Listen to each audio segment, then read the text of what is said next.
मोदी सरकार के 9 साल पूरा होने के अवसर पर दिल्ली के विज्ञान भवन में राष्ट्रीय कॉन्क्लेव का आयोजन किया गया।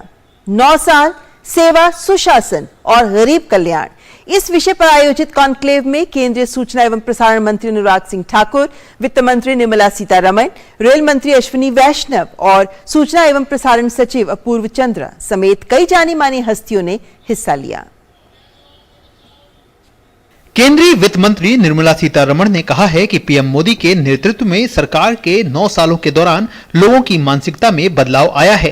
केंद्र सरकार के सेवा, सुशासन और गरीब कल्याण के 9 साल पूरे होने के मौके पर दिल्ली के विज्ञान भवन में आयोजित डीडी कॉन्क्लेव के समापन सत्र को संबोधित करते हुए केंद्रीय वित्त मंत्री ने यूपीए सरकार के दौर को याद कराया, जब भ्रष्टाचार की खबरें आए दिन सामने आती रहती थीं। उन्होंने कहा कि कोविड काल के बाद भी देश की जनता पर करों का बोझ नहीं बढ़ाया गया। उन्होंने पीएम मोदी की सेवा भाव की नीति का उल्लेख किया और कहा कि उन्होंने कभी भी देशवासियों को निराश नहीं किया। Today there is a mindset change in India that it is possible to have a government which will be responsive, which will relate to the people, which will do things for people's good, and that's what is Prime Minister Modi's leadership. And that is why even today, compared to very many global leaders, he is more popular in this country than their leaders in their respective countries. And this is not something which you can earn easily. That trust, that confidence of the people saying, no, this Prime Minister will never do wrong, that kind of a trust and faith is not earned easily. समापन सत्र को संबोधित करते हुए सूचना प्रसारण मंत्री अनुराग सिंह ठाकुर ने कहा कि आज भारत दुनिया की सबसे तेजी से बढ़ती अर्थव्यवस्था है। सरकार ने 28 महीनों में 80 करोड़ गरीबों को राशन देने का काम किया है।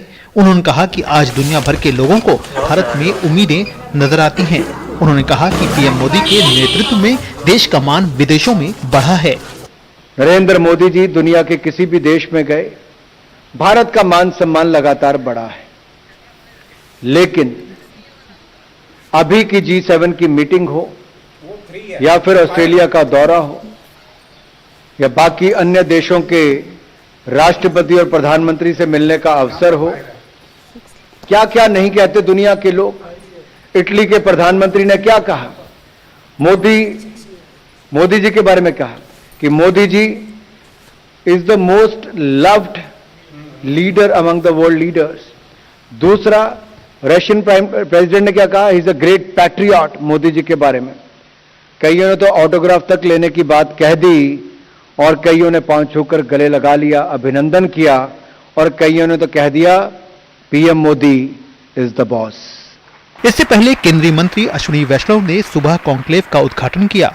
इस मौके पर मोदी सरकार के 9 साल पूरे होने पर एक पुस्तिका का विमोचन भी किया गया। उन्होंने कहा कि मोदी सरकार के 9 साल के कार्यकाल में देश के लोगों के जीवन में सकारात्मक क्रांतिकारी बदलाव आए हैं। उन्होंने केंद्र सरकार की विभिन्न योजनाओं का उदाहरण देकर बताया कि जन कल्याण के लिए मोदी सरकार द्वारा की गई हर पहल कितनी विशाल है। उन्होंने प्रधानमंत्री आवास योजना का विशेष रूप से उल्लेख किया। हर व्यक्ति का, हर परिवार का, हर मां का, हर पिता का एक सपना होता है अपना एक घर हो। जैसा भाई अनुराग जी ठाकुर अभी बता रहे थे, एक समय था जब घर लेने के लिए भी रिश्वत देनी पड़ती थी। आज 3.5 करोड़ से ज्यादा घर दिए जा चुके हैं ग्रामीण क्षेत्रों में, शहरी क्षेत्रों में पक्के घर, जिससे कि जिंदगी में एक क्वालिटेटिव चेंज आया। कॉन्क्लेव में विभिन्न विषयों पर 3 सत्रों में चर्चा की गई। इनके विषय हैं भारत प्रगति की ओर, जन जन का विश्वास और युवा शक्ति, भारत की ऊर्जा। गौरतलब है कि 9 सालों में देश ने एक प्रगतिशील और स्थिर अर्थव्यवस्था देखी है। साथ ही उद्योग और सेवा क्षेत्रों की वृद्धि भी अभूतपूर्व रही है। Whether it is roads, railways, telecom, airports, in every field there has been a tremendous progress in the 9 years. Corruption and leakage, which was a talk previously and commonly said that not more than 15% reaches the poor, now with the emphasis on direct benefit transfer, almost everything, I mean there is no leakage. One can say with surety that there is no leakage, and from my own experience when I was in Ministry of Petroleum, LPG and kerosene, they were some of the most, they were the sectors where so much of leakage used to take place in subsidy, and now almost nothing ever leaks and everything is reaching to the customer directly.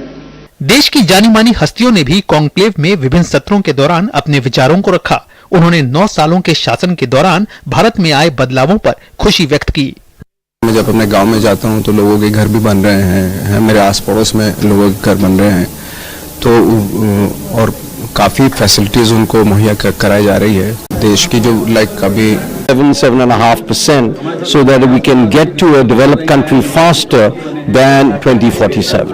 पिछले 9 साल में बहुत तरक्की की है हमारे देश में और मुझे बहुत प्राउड फील होता है जिस मुकाम तक आज हम पहुंच रहे हैं और जिस मुकाम तक हम पहुंचने की कोशिश कर रहे हैं, जो एक नया ये एम्बिशन आ चुका है, तो इस बारे में मुझे बहुत अच्छा लगता है। एंड बिल्कुल मेरी भी कोशिश रहेगी कि अब गवर्नेंस और डेवलपमेंट में मैं भी अपना योगदान कर पाऊँ।